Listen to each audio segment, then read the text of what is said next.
As always, here at the Pig and Whistle Wind and Stormwind, I go through a variety of subjects with regards to World of Warcraft. So grab a bottle or a pint, sit back and enjoy.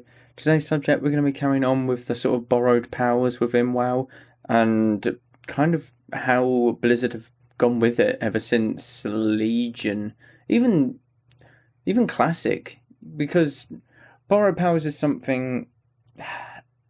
Okay, borrowed powers and class-specific powers are completely different things, but they kind of like the idea of having or have classes having their own unique abilities. Certainly in Legion and Shadowlands and in BFA, it was having these unique powers with the Heart of Azeroth and Azerite stuff.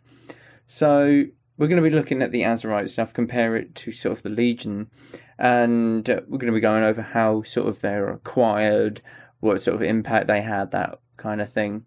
So what is the Heart of Azeroth? The Heart of Azeroth is the neck piece that you got at the start of BFA, and they implemented some powers in patch 8.3, and these powers you could utilise as a major or a minor power.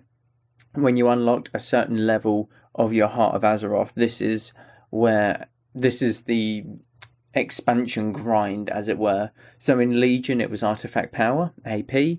In Battle for Azeroth it was Azerite Power, AP. And in Shadowlands it is Anima Power, AP. Yeah, they like that abbreviation. But when you get to level 35, you got your first major power. Level 55 is a minor power. Level 65 is a minor power. And level 75 is a minor power as well. These are very much within the Heart of Azeroth levels. These aren't your character levels, so you do have to bear that in mind. And the way that you've got these levels is by gaining more and more Azerite power throughout Battle for Azeroth.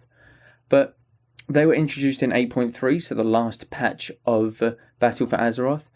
So they came in very late. This is compared to the Legion artifacts, and they were introduced straight away at the very start of the expansion. You were shown your class hall, your classes like choices of legendaries that you could get or artifacts that you go and pick up.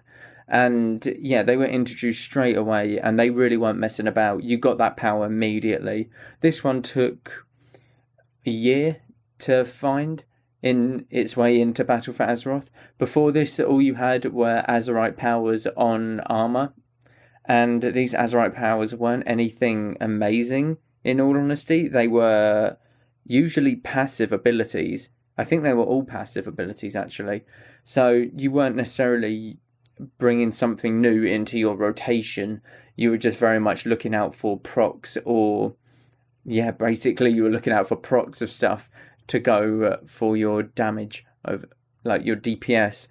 Unlike, say, Legion's Wake of Ashes for Ret Paladins, that would be a stable point within your rotation, your spell rotation to deal damage, whereas the Azerite stuff, you would just be sitting there and then you see, oh, proc, go now, that kind of thing.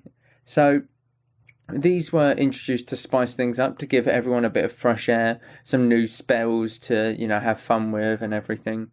And there were loads. There were absolutely loads of them. So basically, they had two effects, a major and a minor effect on them, and you could only ever have one major.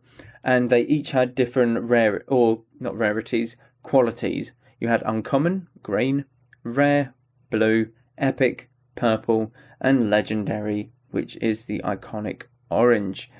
So what you had to do to level these up is obviously a variety of tasks. It can be PvP, it could be certain reps, it could be mythic raiding, it could be mythic dungeons, it could be absolutely anything. It could be the horror. I'm going to call them horror nights. They're called like visions or something in game, I'm pretty sure.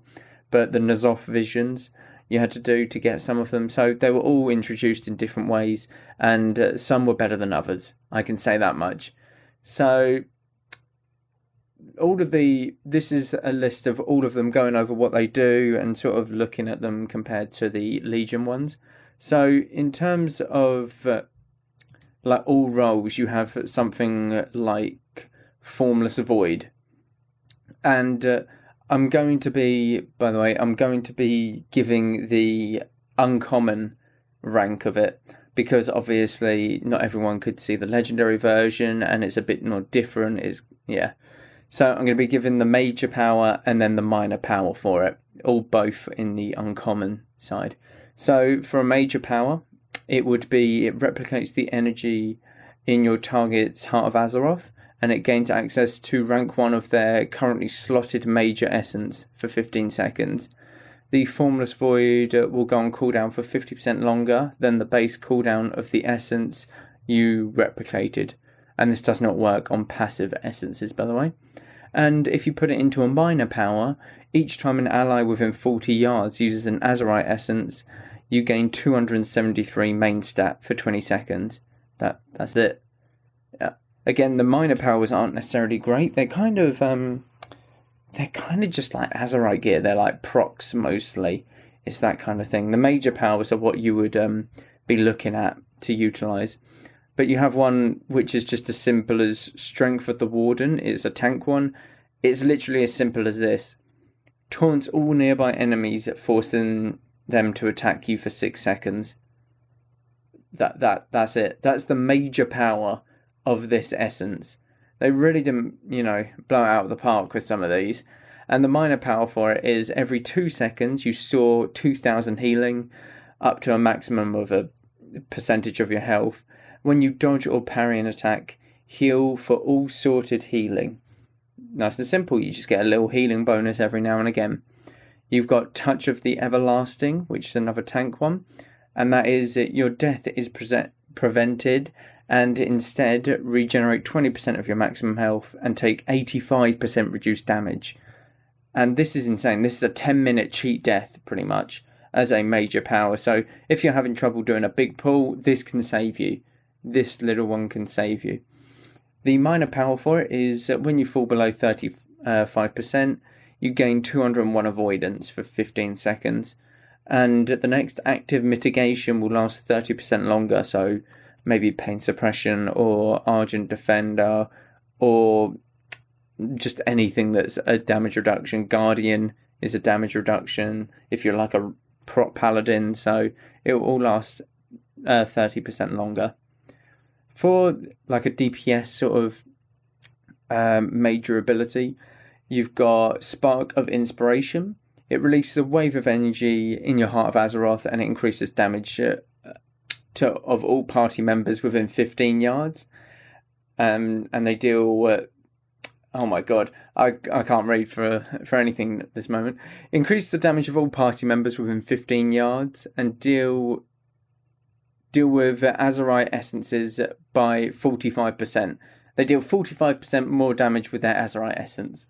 Oh my god, that one was a lot tougher than what I thought.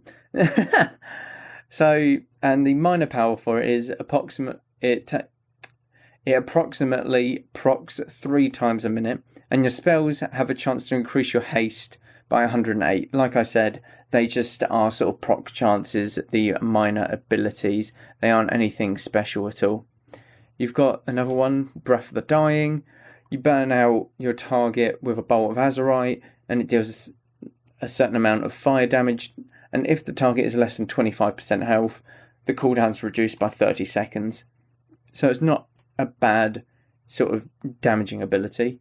And the minor power is your spells and abilities have a chance to strike your target for a certain amount of fire damage.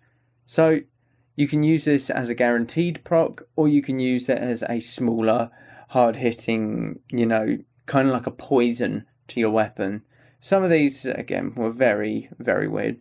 So for a healer, you have something like Unwavered Ward, and this releases 12 protective spheres outward over 4 seconds, and the first ally it touches in its barrier, it gives them a barrier, an absorb shield for a certain amount of damage, and the minor power is every 10 seconds, allies within 15 yards gain an absorb shield, and this can stack. So, to be honest, the minor power there is a lot better than the major power, in my opinion, mainly because the protective spheres, if they miss the player, they're useless.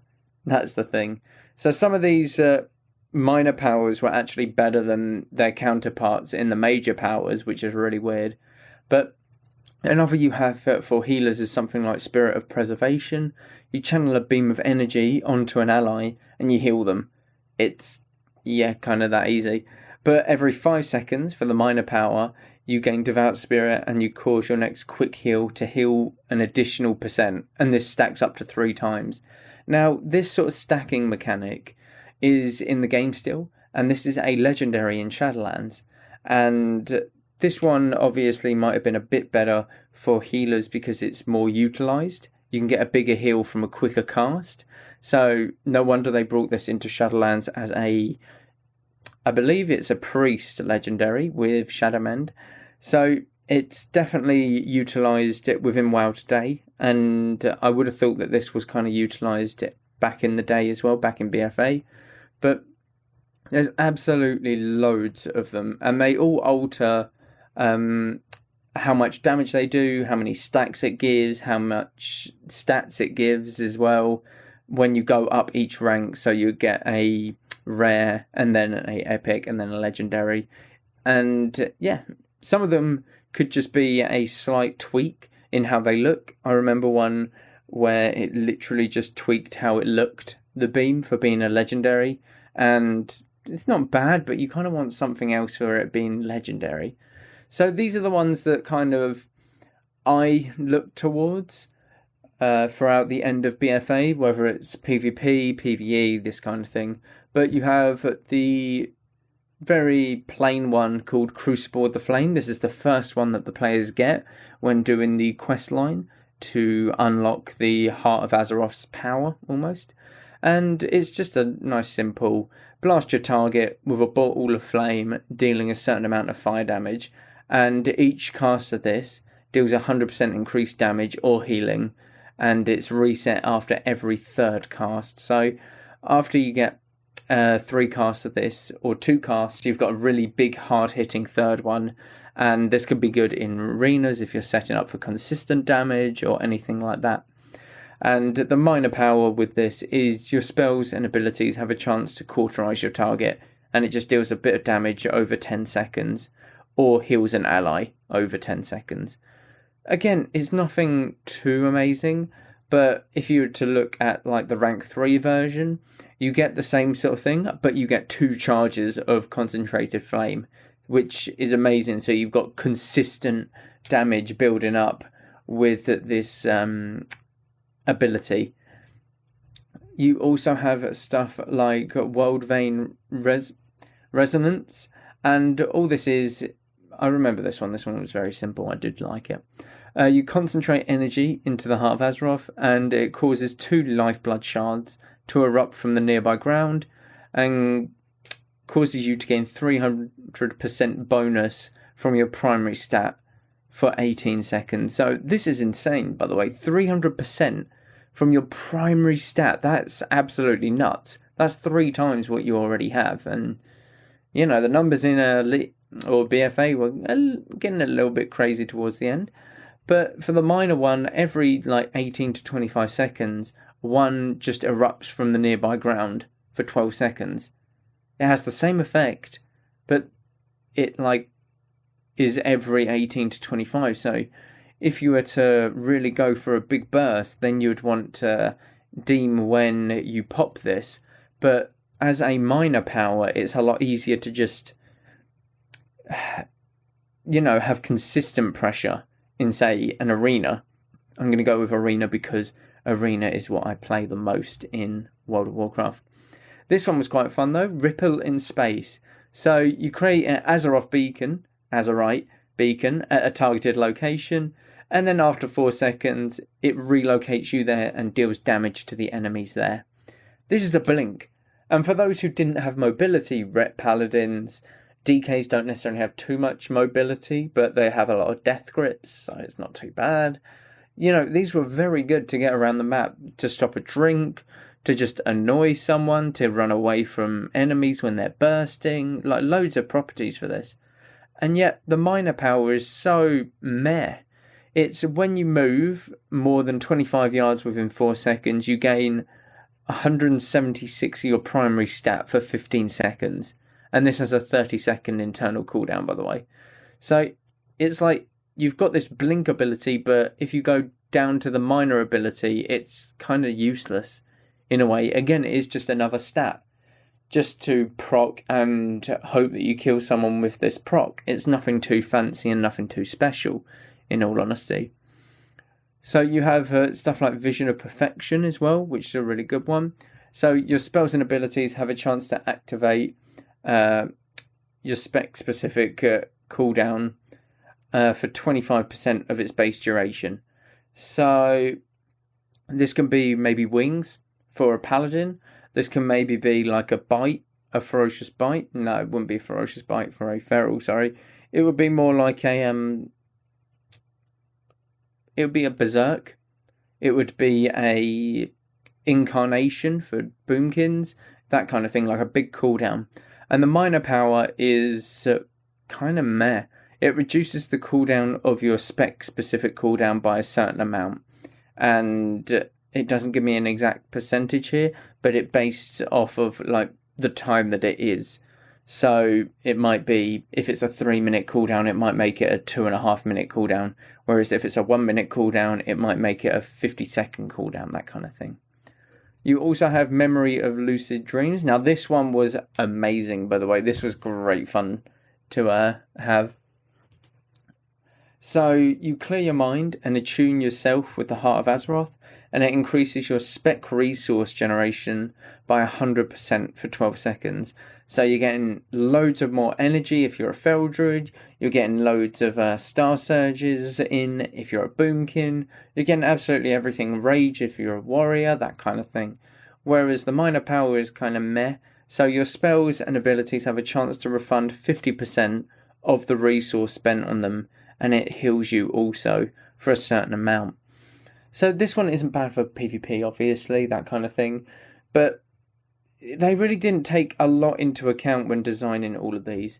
Whereas if you look at this one, Conflict and Strife, it teaches you the following PvP talent, and it allows you to use it against enemies within Azeroth. So you can be in war mode, or you could be in war mode off, but have a PvP talent due to this essence, and be able to use it. I was playing Shaman at the time, and the PvP talent that I was allowed to have with this essence was Lightning Lasso. And Lightning Lasso is absolutely amazing, by the way. Like, it's picked on pretty much every elemental shaman. It's nuts. It deals loads of damage over 4 seconds stun, by the way.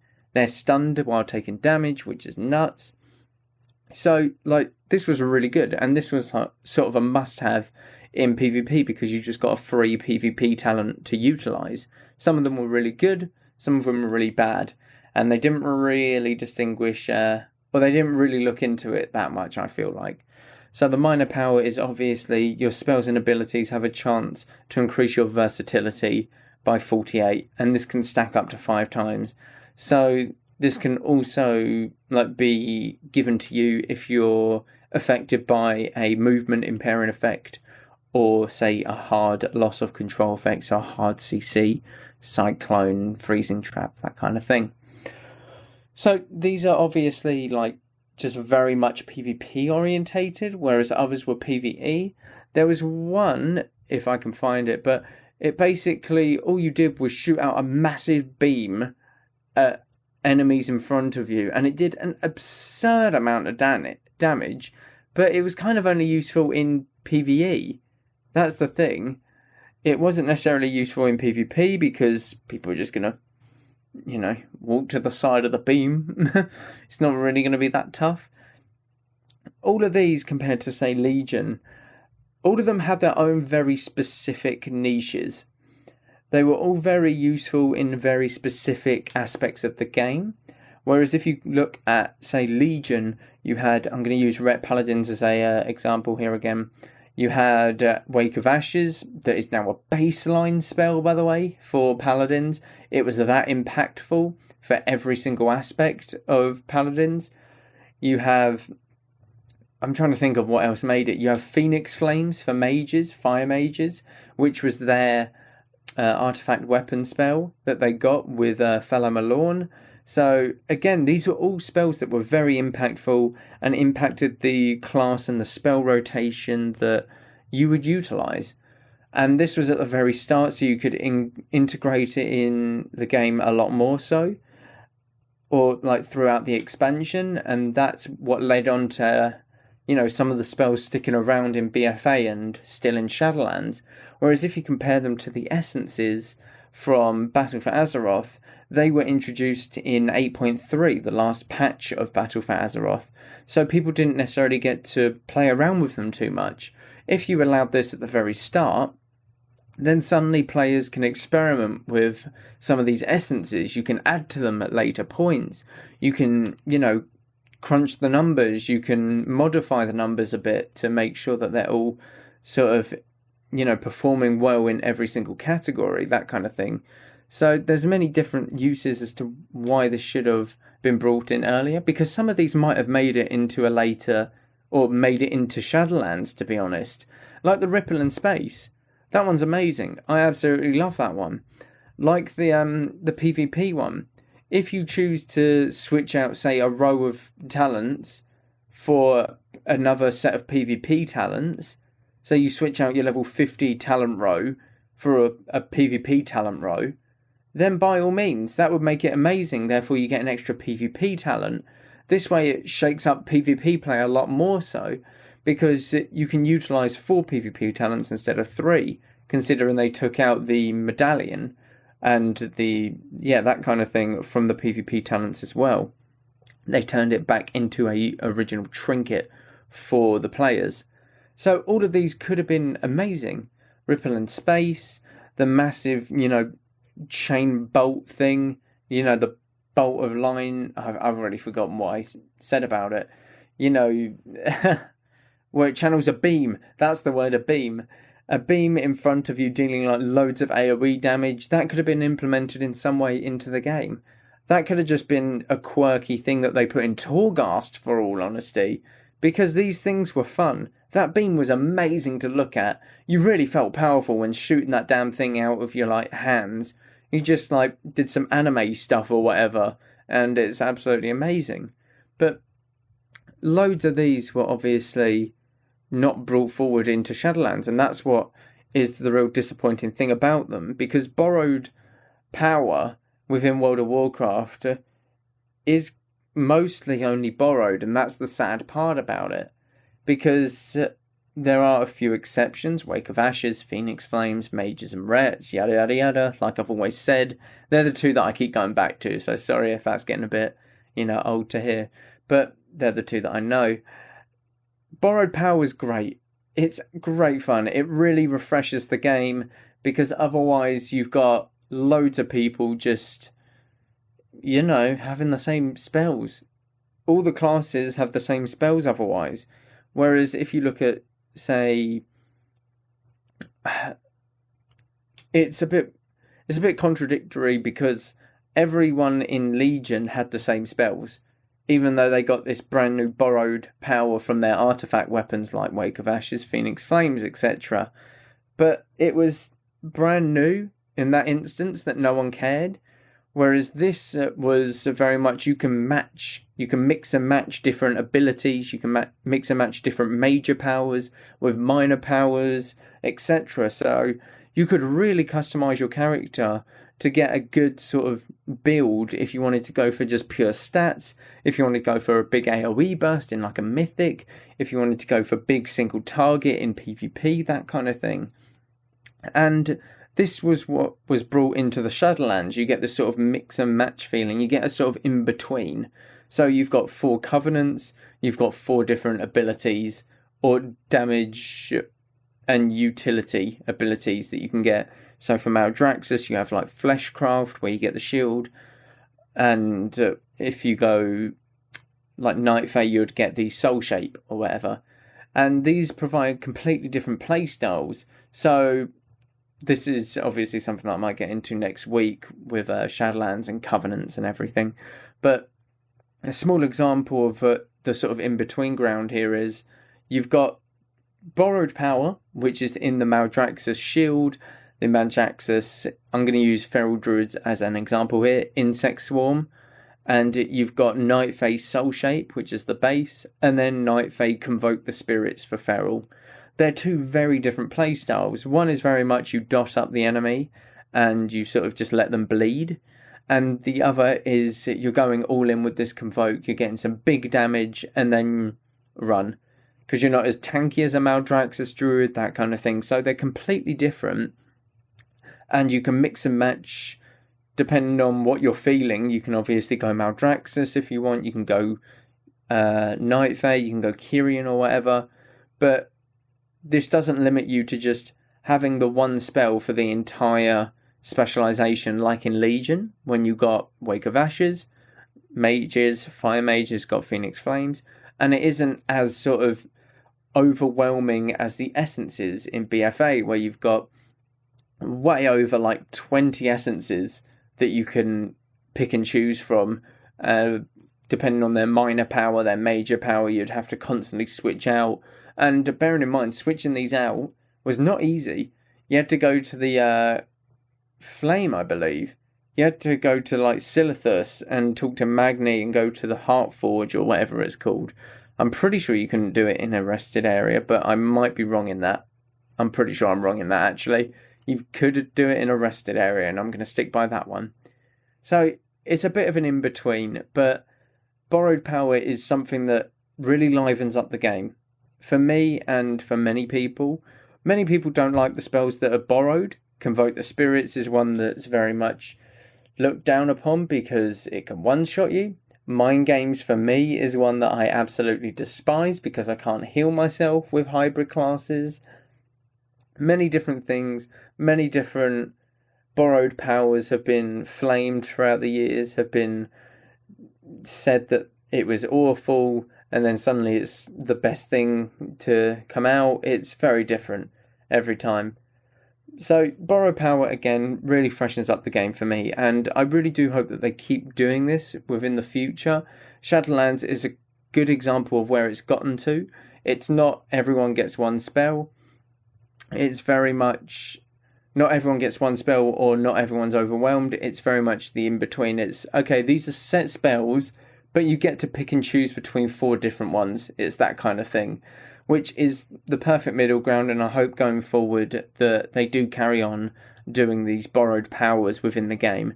And I certainly hope Convoke the Spirits is in the next expansion and just made baseline for Druids, because that spell is absolutely amazing and it's great fun. They really can go wacky with some of these borrowed powers. 16 spells in 4 seconds. Yeah, that's pretty insane, isn't it? Sounds insane, but, you know, sometimes it doesn't quite work out. All Druids know the pain that I'm talking about. But that is going to do it for this week. Thank you all very much for listening. This one's a bit of a shorter week because obviously Legion artifacts are very much different compared to the essences. We're going to be probably looking at the covenants. No, not the covenants. Like Class Hall's covenants. Yeah, actually covenants. All in one, like sort of hubs, as it were. Next week, that's the most likeliest of podcasts. But in the meantime, if you are a Patreon, make sure you check out the Patreon podcast. It's always up there every Tuesday, so be sure to not miss out. Do check out all of the social medias on the website. You can find it in the description below. Thank you all very much for listening, and go with Valor, friend. Goodbye all.